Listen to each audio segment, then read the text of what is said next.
Hi, my name is Renee Augsburger, and I'm here today to talk to you about balance and balance training. So let's start with what we know about balance. And what we know is that good balance is the foundation of controlled movement. So it allows us to move purposefully and with intent, and it allows us to be free and function independently. So let me give you an example. If you did not have good balance, you may not be able to walk without somebody to stand beside you to catch you in case you do lose your balance. Or you may not be able to retrieve an object that you have dropped without fear of falling and tumbling over on your nose. So unfortunately, balance declines with age, and it also declines with certain medical conditions such as stroke.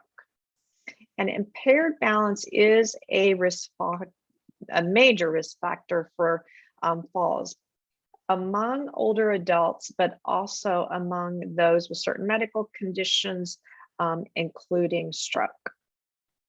So there are many factors that can affect balance. Let's first start with factors that are related to aging. So as you get older, you have loss of muscle mass. You have your reflexes that have become slower. Your eyesight is worse. And generally, your posture is worse. So if your muscle mass is worse, that means you have less strength in maybe your leg. You may not have the ability as you start to lose your balance to take that step forward and use your leg to hold you up. You may not reflexively have that step.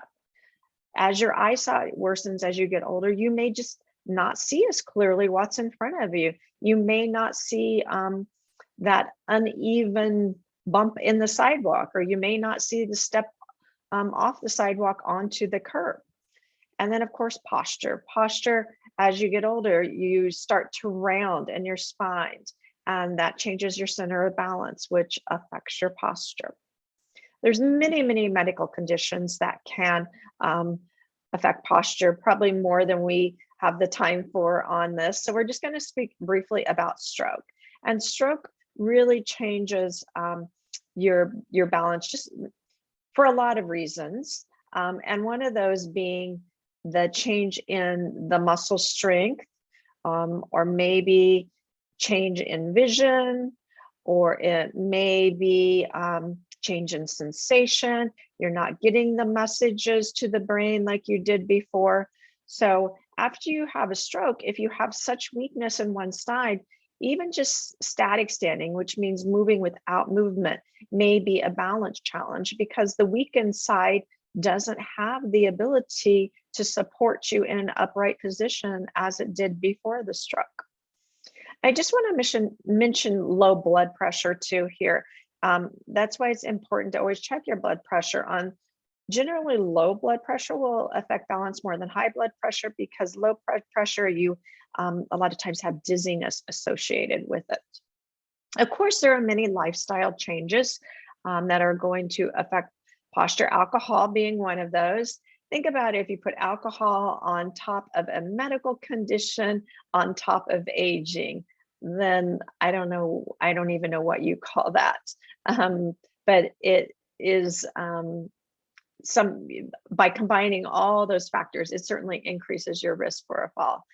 We do know lack of physical activity increases the risk for a fall, loss of balance. And then look at the environment that you're living in.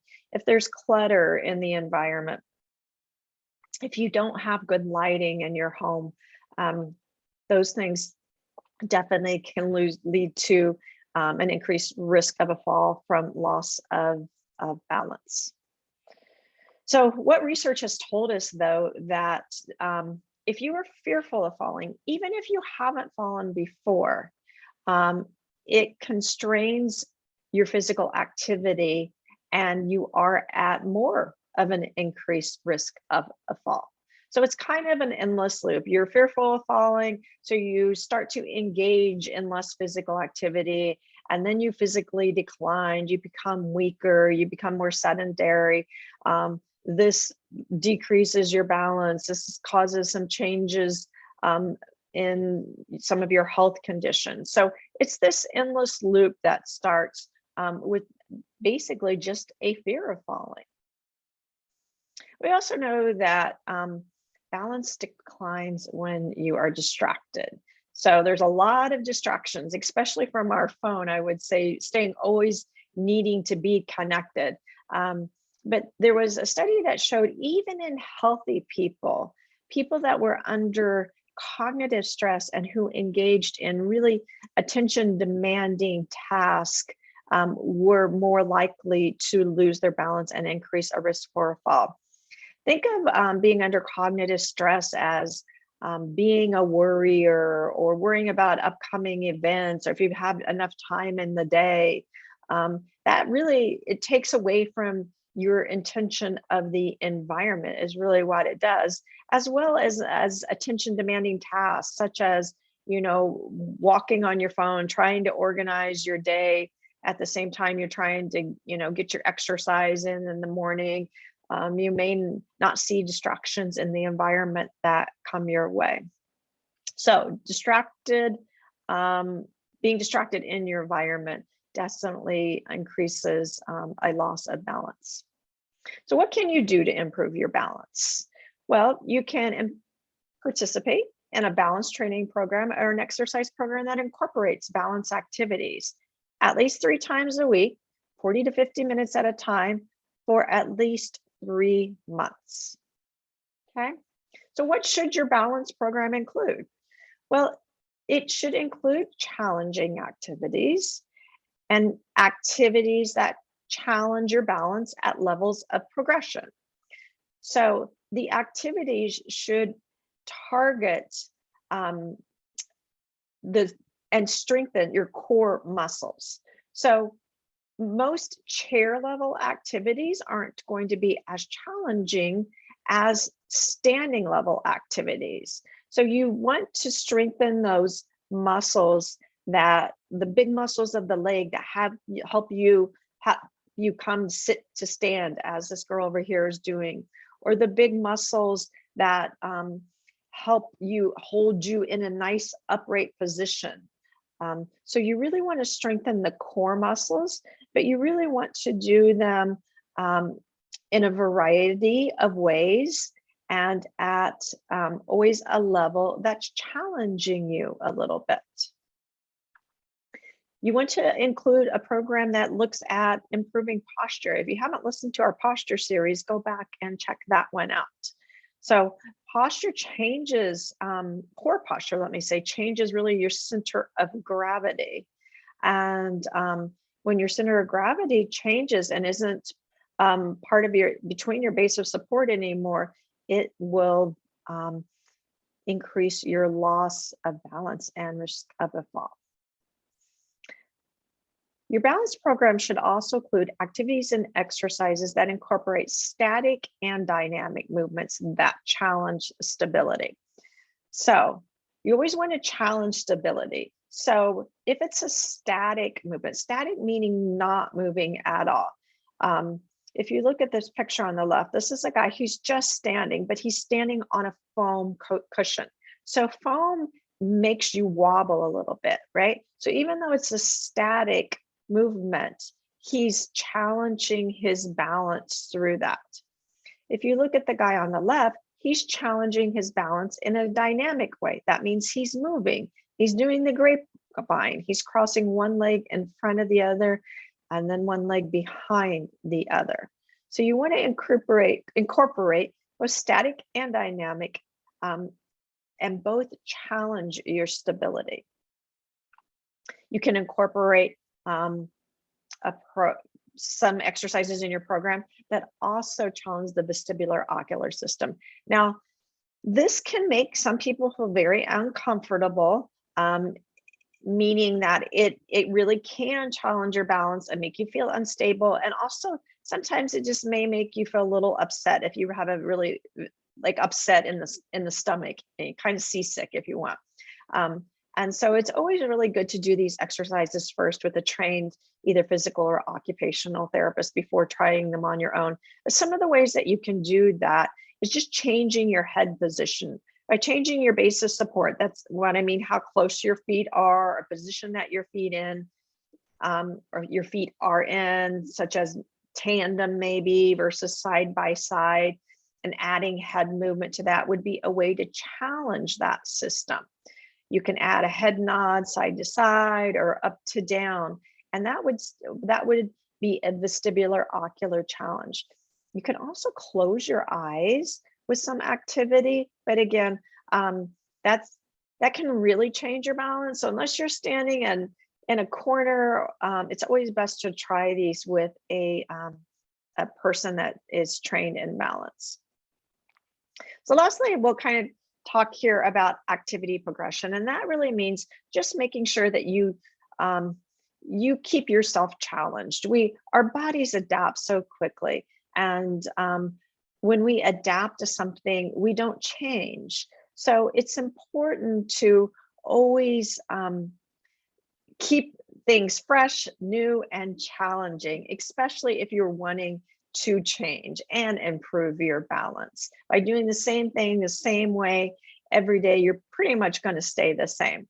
So things that you can do to change the activity is you can make it more vigorous. So maybe if you're riding a stationary bike, you increase the RPMs. Maybe if you're working on your balance, you may add some kind of step ups onto either maybe a foam mat or maybe a step or something to increase the vigorousness of the activity. You can try making your exercise longer than you did. Maybe your goal is to add 5 minutes once a week. At the end of the week, increase the total activity time by 5 minutes. Every week, add 5 minutes so that you're making a little bit longer until you work up to maybe that 50 minutes. Always try different types of exercises too. Don't stick with the same thing over and over and over and over. Add different types of community classes to your exercise program, whether it be maybe try a Pilates class, maybe a Tai Chi class, maybe a swimming. That's great for core. So try to incorporate different types of exercise into your exercise routine. And then lastly, make sure that you increase that frequency and increase the number of days. If you exercise in 3 days, add that 4th day in there. I always say it's good to have 1 day for rest, but that's about all anybody needs. So if you just look at the images below, they just give you an idea of how to progress. So maybe if you're standing on one leg, you start by holding a bar or a chair and then being able to progress to not holding anything. When you do a sit to stand, maybe you start by pushing up with your hands, but then maybe you can progress to not using any hands at all when you sit to stand. So lastly here, just a few quick reminders is always making sure that you start with an understanding of what is causing your balance problems. That will help anybody that's working with you develop a better exercise program that best fits your needs.